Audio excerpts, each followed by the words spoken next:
పిలుస్తున్నట్టు ఉంది. అది వాస్తవం. వాస్తవం. మరి అంత పిలిచినప్పుడు వెళ్ళి పిలిచేస్తే అయిపోయేది కదా. అంటే ఇలా తెలియజేస్తున్నావా తనే రావాలని? మనం వెళ్ళి చాలాసార్లు అడిగాం. తను వచ్చి ఇప్పుడు వచ్చి యాక్సెప్ట్ చేస్తావు. తను ఇప్పుడు డివర్స్ అయిపోయింది, అందరూ మూవ్ ఆన్ అయిపోయారు. ఇంక మనం ఇంకా అడగలేదు, ఇంకా దాటిపోయింది, మనం స్టేజ్ దాటిపోయింది. ఇప్పుడు ప్రెసెంట్ ప్రొఫెషనల్ లైఫ్లో ఏమైనా డిస్టర్బెన్సెస్ ఏమైనా ఉన్నాయా? ఉన్నాయన్న కొన్ని. అంటే ప్రొఫెషనల్ లైఫ్ అంటే ఎలాంటి డిస్టర్బెన్స్ అంటున్నాను? ఏమైనా అన్ని రకాలుగా ఏదో కొంచెం మేనేజ్ చేయలేకపోవడం, టైం మేనేజ్ చేయడం, టైం మేనేజ్మెంట్ రావట్లేదు, మనీ మేనేజ్మెంట్ రావట్లేదు, ఇవి కొంచెం ఉన్నాయి. ఇన్ని సిరీస్లు ఇన్ని చేసావు కదా, నీ బ్యాంక్ బ్యాలెన్స్ ఎంత ఉంది ప్రజెంట్? ఇప్పుడు అకౌంట్లో 60,000 ఉందన్న. 60,000 ఉంది అకౌంట్. 60,000 గ్రేటే బ్రో. మీ ముందుకు వచ్చి అన్న మేము లవ్ మ్యారేజ్ చేసుకోబోతున్నాము అని చెప్పి నీ దగ్గరికి వచ్చి లవ్ మ్యారేజ్ చేసుకుంటున్నాం అనే ఒక ఇద్దరు జంట వచ్చిన దగ్గర చెప్తే నువ్వు ఇచ్చే సజెషన్ ఏంటి? అసలు ఎవరన్నా నాకేనే బిర్యానీ నీకొద్దా, రా రా రా రా సారీ. నిన్ను మీరు ప్రొఫెషనల్ లైఫ్లో కానీ పర్సనల్ లైఫ్లో కానీ స్ట్రగుల్ అవుతుంటే నీకు నిల్చున్న వాళ్ళ వ్యక్తులు ఎవరైనా ఉన్నారా? సంపత్ నారాయణ అని, నేను రిలేషన్లో ఉన్నప్పుడు కూడా డబ్బులు పంపించేవాడు. అలా చాలాసార్లు నన్ను నమ్మిన ఫస్ట్ పర్సన్ అందరికన్నా, ప్రపంచంలో ఫస్ట్ నన్ను నమ్మిన పర్సన్ మా అబ్బాయి. ఏం చేస్తుంటారు? ఆర్మ్ రిజర్వ్డ్ పోలీస్ వైజాగ్లో. అదొక వైఎస్ బాబు గారు అని తిరుపతిలో ఉంటారు. అట్లా కొంతమంది సపోర్ట్ చేశారు, కానీ ఎక్కువ సపోర్ట్ ఇచ్చింది సంపత్ నారాయణ. నీ లైఫ్ గోల్ ఏంటి బ్రో? ఎంతమంది బోల్డ్ ఉండే లేవు, ఇప్పుడు ఏం లేదు, ఎలా వెళ్తా గోవింద. మీకు మీ అమ్మగారికి చాలా అనుబంధం ఎక్కువ అనుకుంటా అనేసి ఒక క్వశ్చన్ వచ్చింది. మీతో పాటు మీ అమ్మగారు కూడా ఎక్కువ స్ట్రగుల్స్ ఫేస్ చేశారా? అసలు ఆవిడది స్ట్రగుల్ అంటే మాది తుమ్ముడి. ఆవిడ అంటే ఇప్పుడు ఆవిడ 60 years ఉన్నాయి. ఇప్పుడు ఆవిడ కడుపు నిండా తింటుంది. అంతకుముందు లేదని కాదు, అరే ఇప్పుడు మనం కూర వండుకుంటే 10 రూపాయలు ఖర్చు అవుతాయి, నా కొడుక్కి ఏమైనా పని చేస్తుంది ఏమని చెప్పి ఉంచేసేది ఆవిడ. ఇప్పుడు కొంచెం మాంసం కూర రాయి రోజు ఉంటుంది, తీసుకొచ్చేసింది రాదు ఆవిడ. రావడం కూడా కరెక్ట్ కాదనిపించింది. అంటే నేను ఇక్కడ ఉండను, ఇంట్లో ఉన్నాడు ఒక్కదే. పల్లెటూరు అలా మన ఊరు తెలుసు కదా, మన ఊర్లోనే అంత చుట్టాలు వాళ్ళు ఇల్లు. అసలు ఒక ఇల్లు ఉందంటే 350 ఇల్లు కుటుంబంలాగా ఉంటుంది కదా. ఎక్కడ బ్రో శ్రీకాకుళంలో? కొత్తూరు మండలం గురండి గ్రామం అని, కొత్తూరు దగ్గర. ఓకే, నాది శ్రీకాకుళమే. అందుకే యాటిట్యూడ్ ఎక్కువ చాలా మంది అంటుంటారు, దానిపై మీ రియాక్షన్? అసలు లేదు, అసలు లేదు. మీరు చేసిన వీడియోకి ఎప్పుడైనా నెగిటివ్ ట్రోలింగ్ అయ్యిందా? ట్రోలింగ్ కావాలా, దేవుడి దేవాల నెగిటివ్ కమెంట్స్ కూడా రావు శివ, అది చాలా ప్లస్ పాయింట్. నా వచ్చినా కూడా చెత్తనా కూడా ఏం చేస్తున్నా, ఎన్ని రోజులు రిలీజ్ చేయలేదు, ఇలా తిడతారు. అరే ఫస్ట్ దీన్ని తీసేది బొక్కలా ఉంది, దీన్ని తీసే ఫస్ట్ దీని అంటారు. అంటే నేను బాగాలేదు కదన్నా, ఏందన్నా వేరు అనుకుంటాను నేను, ఇట్లా అంటారు. కాకపోతే కొన్ని దగ్గర రిలీజ్ అయిన దగ్గర హర్ట్ అయ్యేవాళ్ళు, దానికి కారణం ఉండేది కాదు. ఇప్పుడు మీకు ఎగ్జాంపుల్ చెప్తాను నేను. మొన్న ఏదో భగవద్గీతని ఏంటన్నా చనిపోయినప్పుడు పాట, చచ్చిపోయిన శవాల ముందు వేయాల్సిన పాటను ఇప్పుడు వేస్తావు ఏంటన్నా అంటే, నాన్న కరెక్ట్ చేస్తాడు. శవాల ముందు వేసుకున్న పాట అయిపోయిందిరా, భగవద్గీత అనేది చదవాలి, నేర్చుకోవాలి నాన్న చెప్తాడు. అది ఎవరికి అర్థం కాల, ఎవరికి అర్థం కాల. వాడు ఎవడు చెప్పాడు రా శవం ముందు వేసుకునే పాటను ఎలా అంటావు, నువ్వు భగవద్గీతను ఎలా అవమానిస్తాను, చాలా మనోభావాలు హర్ట్ అయ్యాయి. రిప్లై ఇద్దామని చెప్పి అయిపోయా. అట్లా నెగిటివ్గా రెడ్డి గారి క్యారెక్టర్ చేసిన ఆయన ఏదో బ్రాండ్ ప్రమోషన్ చేశాడు. ఆయన ఏదో షాపింగ్ మాల్ది ఫేస్బుక్లో చేసుకున్నాడు. ఆయన అంతకు 5,000 10,000 ఇస్తారు పాపం. దాని కింద కమెంట్ చూసాను, నీ మీద గౌరవం ఉండేది ఇలాంటి షోరూముల్ని ప్రమోట్ చేయడం వల్ల నీ మీద ఉన్న గౌరవం పోయిందని. ఎవరు తిండి పెడతారు?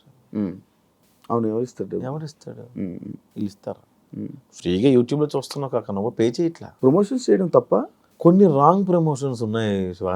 అది నేను చేయట్లేదు, కానీ పరోక్షంగా నేను చేస్తాను. అది నేను రిగ్రెట్ ఫీల్ అవుతాను ఇప్పుడు. కానీ కంపెనీ నాది కాదు, ఆయన జస్ట్ వీడియో తీసి వాళ్ళకి ఇవ్వడం వరకు. అది రాంగ్ గైడ్ చేస్తాను, మిస్లీడ్ చేస్తామో నాకు ఒకసారి అనిపిస్తుంటుంది. నార్మల్ ప్రమోషన్స్ ఎందుకు చేయకూడదు? ఎట్లా వస్తాయి అబ్బా డబ్బులు వీళ్ళకి? నేను ఒక షర్ట్ 2 రోజులు వేస్తే అన్న కార్డు ఇస్తాము, ఇంకో షర్ట్ కొనుక్కోవాలని కమెంట్ పెట్టిన వాళ్ళు ఉన్నారు. మరి డబ్బులు ఇస్తాడు. Thank you. సరే, నేను అడుగుతా ఇప్పుడు, what is your relationship status Shiva? Single bro. ఎందుకని? నాకు తెలిసి ఒక అమ్మాయి రిలేషన్లోకి వచ్చినా కూడా అమ్మాయిని ఇంటర్వ్యూ చేస్తే ఎవరు అలా భయపడిపోయిన వాళ్ళకి ఎందుకు చేయలేదు, ఎలాగెందుకు చేస్తా అలా భయపడిపోయి కూడా నా దగ్గర రాని ఉన్నారు. అవునా? ఈడితే ఎందుకు రావు మనకు వచ్చిన గోలా అనుకుని. బిగ్ బాస్కి వెళ్ళావు, అంటే యాంకర్ నుంచి ఇంకొక ఫేమ్ కూడా ఇంకో వైపు నుండి వచ్చింది, ఫ్యామిలీస్ దగ్గర అయ్యావు, మరి సంబంధం రాలే? చెల్లి ఉంది, చెల్లి చిన్న 8 years డిఫరెన్స్ నాకు చెల్లికి. 8 years డిఫరెన్స్ ఉంది, పెళ్లి చేసుకోవచ్చు. చెల్లి పెళ్లి చేయాలి కదా, చెల్లి పెళ్లి పెళ్లి చేసుకుని చెల్లి పెళ్లి చేయొచ్చు కదా. 8 years డిఫరెన్స్ ఉంది కదా, ఏం తప్ప. నేను చేయాలి తప్పదు మా సైడ్ అంతే. చెల్లి పెళ్లి నాకు. ఏం చదువుతున్నారు ఆవిడ? బీటెక్. ఓ అని చాలా టైం ఉంది. సరే, ఎందుకు రిలేషన్షిప్ స్టేటస్ సింగిల్? ఎందుకని బై అవలే బ్రేకప్ ఎందుకైంది? పెళ్ళి అయిపోయింది వాళ్ళకి. బ్రేకప్ ఎందుకైంది అన్నాను నేను. అదే వాళ్ళకి పెళ్లి అయిపోయింది, సేమ్ ఏజ్. పెళ్లి అయిపోతే బ్రేకప్ నాది ఇంత ఫాస్ట్ మ్యారేజ్ టైం కాదు, వాళ్ళకి టైం అయిపోతుంది. బ్రేకప్ కి పెళ్లికి సంబంధం లేదు ఉంది. అదే అవుతుంది, వాళ్ళకి పెళ్లి అయిపోయింది, వాళ్ళ పెళ్లి అయిపోయింది, నాకు బ్రేకప్ ఎందుకైంది? బ్రేకప్ అదే వీటికి వెళ్ళంటే కొనుక్కొని. ఓ పెళ్ళికి ఇంకొద్దు అనుకున్నారా? ఆమె పెళ్ళి అయిపోయి మళ్ళీ నేను వెళ్ళాను. ఇప్పుడు మళ్ళీ ఎవరు మీకు నచ్చలేదు? ఎవరున్నాయి నచ్చుతారు కానీ వాళ్ళకి నేను నచ్చింది చెప్పలేవు. నచ్చుతారు కానీ వాళ్ళకి నేను నచ్చింది. అలా ఎందుకు? మనకు నచ్చిన వాళ్ళు ఎవరికి వాళ్ళకి మనం నచ్చాం. నేను ఎలా అనుకునేవాడిని, ఒక అమ్మాయి నాకు బాగా నచ్చింది, ఆ అమ్మాయికి నేను ఇష్టం ఉంటుంది నాకు తెలియదు. అమ్మాయి ఎంగేజ్మెంట్ రోజు చెప్పింది, ప్రసాద్ గారు చాలా ఇష్టం నాకు, చెప్పాలను అవ్వట్లేదని. భలే ఉంటుంది అమ్మాయి అనుకున్నాను నేను. బట్ నాకన్నా మంచి సంబంధం లేదు, అబ్బాయి యూఎస్ వెళ్ళిపోయింది. చెప్పాల్సింది ఏమన్నా ఉంది, ఇప్పుడు కోరికైతే ఉంది, పెళ్లి చేసుకోవాలి. పెళ్లి మీద లేదు, లవ్ అంతే. ఉందా లవ్ మీద ఇంట్రెస్ట్? ఉంది కూడా, ఒక సింగిల్ ఎలా ఉంటావు గురు. అంతేలే, అది నిజమేలే. అప్పుడప్పుడు ఆదివారం సోమవారం మీద రోజులు వర్క్ చేసుకుంటాం కదా. అవునవును, వీకెండ్స్ ఎప్పుడు అలా. ఇప్పుడు ఊరు ఎప్పుడు వెళ్తుంటా బ్రో? నార్మల్ చాలా రోజులు. ఇప్పుడు ఎలా పండగకి వెళ్ళాలి, ఈ పండగ సంక్రాంతికి. నెక్స్ట్ రిలేషన్షిప్ పరిస్థితి ఏంటి మరి? ఏమి అనుకోలేదా? ఇంకా ఏం లేదు, చేసుకుందాం మంచిగా, ఎవరైనా ఉంటే మంచిగా సెట్ అయితే లవ్ చేసి మ్యారేజ్ చేసుకుందాం. ఇన్స్టాగ్రామ్లో మెసేజ్లు రావా? వస్తే భయం బ్రో. వద్దమ్మా, నేను రిప్లై ఒక్కరికి ఇచ్చా అంతే. ఏమైంది? వచ్చేసారు వాళ్ళ నెంబర్ కనుక్కొని. అవునా? వైజాగ్ నుంచి వచ్చారు వాళ్ళు. బిగ్ ఫ్యాన్ ఆఫ్ అండి. ఎవరండి మీరు? ఇన్స్టాగ్రామ్లో మీరు వేస్తాను రిప్లై ఇచ్చారు కదండి. నేనేనండి. నేను అబ్బాయి అనుకున్నాను, అమ్మాయి అది ఓకే అనుకున్నా. వాళ్ళు ఏదో మెసేజ్ పెట్టారు, ఆర్ యూ ఫ్రీ టుమారో అని వేస్తాను పెట్టాను నేను. వాళ్ళు వైజాగ్ నుంచి వచ్చేసారు. నా నెంబరు అడ్రస్ ఎట్లా తెలిసిందో తెలియదు. ఆ రోజు చాలా వదిలించుకోవడం చాలా ఇబ్బంది పడ్డా. అభిమానంగా వచ్చారు, వదిలించుకోలేను. అలాంటి రోజంతా స్పెండ్ చేయలేను. వాళ్ళని లంచ్కి తీసుకెళ్ళి నేను ఒక రోటీ ఆర్డర్ పెట్టుకున్నా. వాళ్ళందరూ ముగ్గురు వచ్చారు, యాక్చువల్ ముగ్గురు అమ్మాయిలే. వాళ్ళు తింటున్నారు, రోటీ స్పీడ్గా తినేసి మనకి మొబైల్ తీసి రింగ్ టోన్ ఆన్ చేసి యా వస్తుందా బయలుదేరుతుంది యా అని చెప్పి కనేసి వెళ్ళి జంప్ చూస్తే చేయడమ్మా. అది చూస్తే వాళ్ళకి ఇబ్బంది తెలియాలి కదా. అదే జంప్. ఇన్స్టల్ రిప్లై ఇస్తావు నార్మల్ అమ్మాయి? ఇవ్వను అసలు. ఒక్కసారి ఇచ్చా, ప్రాంతీయ అభిమానం ఒకటి ఏడ్చి వస్తుంది కదా. నేను మాది కూడా గురుద్వార దగ్గరే ఉండేవాళ్ళం అండి. ఇప్పుడు సీతం దర్శిట్ ఏదో పెట్టారు వాళ్ళు. ఓ వైజాగ్, మనం పుట్టి పెరిగింది వైజాగ్ బ్యాచ్, మనకు తెలిసిన బ్యాచ్. ఈనాడు దగ్గర ఉంది, సేమ్ కాలేజ్ అండి, మీ కాలేజే అనగానే కొట్టాం. కొట్టగానే ముగ్గురు వచ్చారు. అదొక్కటే, దాని తర్వాత నుంచి ఇవ్వడం మానేసా? ఏమివ్వడం మానేసా, ఒకళ్ళిద్దరు ఇచ్చేవాడిని. అబ్బా అబ్బాయిలు ఎవరన్నా ప్యాషనేట్గా ఉండి ఏదైనా స్టోరీ పంపిస్తానంటే అప్పుడు అలా రిప్లై ఇచ్చేవాడు. ఇప్పుడు నువ్వు లవ్ చేస్తాను అంటున్నావు కదా, నార్మల్గా ఏం చూస్తావు ఇప్పుడు? ఏం చూస్తావు? పాస్ కాదు, ఒకటి ఉంటుంది పాస్. నాదేం చూడను, అమ్మాయి అయితే చాలా ఏం చూస్తావు? అలా బాగాలేవు, బాగుంది కాదు, తను ఇలా మంచిగా మాట్లాడుతుంది, అసలు మంచిగా చూసుకుంటున్నట్టు. మంచి అక్కడ ఎక్స్పెక్ట్, మనలో లేదు వాళ్ళలో లేదు. ఆ రెండు దంతా బూడిదే జోగే. అసలు మంచి ఇది అందం, మంచి అనేది అబద్ధం. అబ్బో అందం మరీ నాలా ఉండకూడదు. నాలా ఉండకుండా బాగానే ఉంటే పర్లా. కలరా నాలా ఎలాగో ఉండకూడదు, ఏ యాంగిల్లోనే ఉండకూడదు. నీకేం కావాలి చెప్పు? ఎవరు? మాకు నీ కొన్ని టేస్ట్లు ఇంటర్వ్యూ చూసాను నేను. ఎట్లాంటి వాళ్ళకి ఇంటర్వ్యూస్ ఎట్లాంటి వాళ్ళు చేసినావయ్యా. అయ్యో ఇదా నేను అమ్మాయిని సజెస్ట్ చేయనా? ఇంటర్వ్యూ కన్నా స్టఫ్ ఎక్కువ వెళ్ళిపోతుందండి ఈరోజు గెస్ట్తో ఇప్పటిదాకా మనం మాట్లాడుకుంది చాలు. థ్యాంక్ యూ శివ గారు మా స్టూడియోకి వచ్చి మీరు మాట్లాడినందుకు. థ్యాంక్ యూ సో మచ్ అండి. Thank you so much bro interview ఇచ్చినందుకు. యాక్చువల్లీ నేను ఇంకా చాలా మాట్లాడాలనుకుంటుండే, కాకపోతే నాకు ఇచ్చే గ్యాప్లో ఒక 2-3 ఇంటర్వ్యూలు రిలీజ్ అయిపోవడం నాకు ఏం అడగాలో తెలియపోవడం ఫోన్లో అడిగిన వాళ్ళు పాత వాళ్ళు తిన్నగా అడగలే, కాంట్రవర్సీ అవ్వలేదు, నువ్వు అడిగితే అయిపోయింది.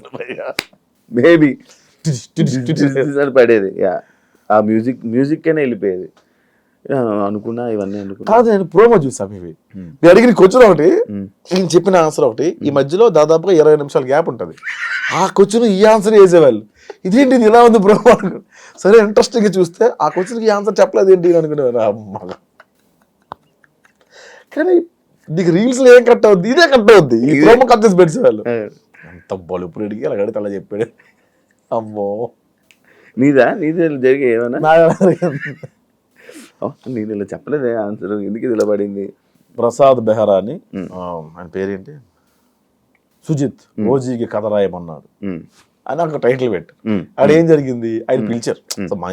అతని వైఫ్ నా వీడియోస్ చూస్తారంటే అప్పుడు, ప్రసాద్ ఏమైనా డైలాగ్ వర్షన్ రాస్తావా, నేను ఎంత తీసుకుంటా ఏంటి అంటే, సార్ ఎట్లా నేను ఐఎమ్ ప్లానింగ్ ఫర్ దిస్ అని అట్లా మాట్లాడా.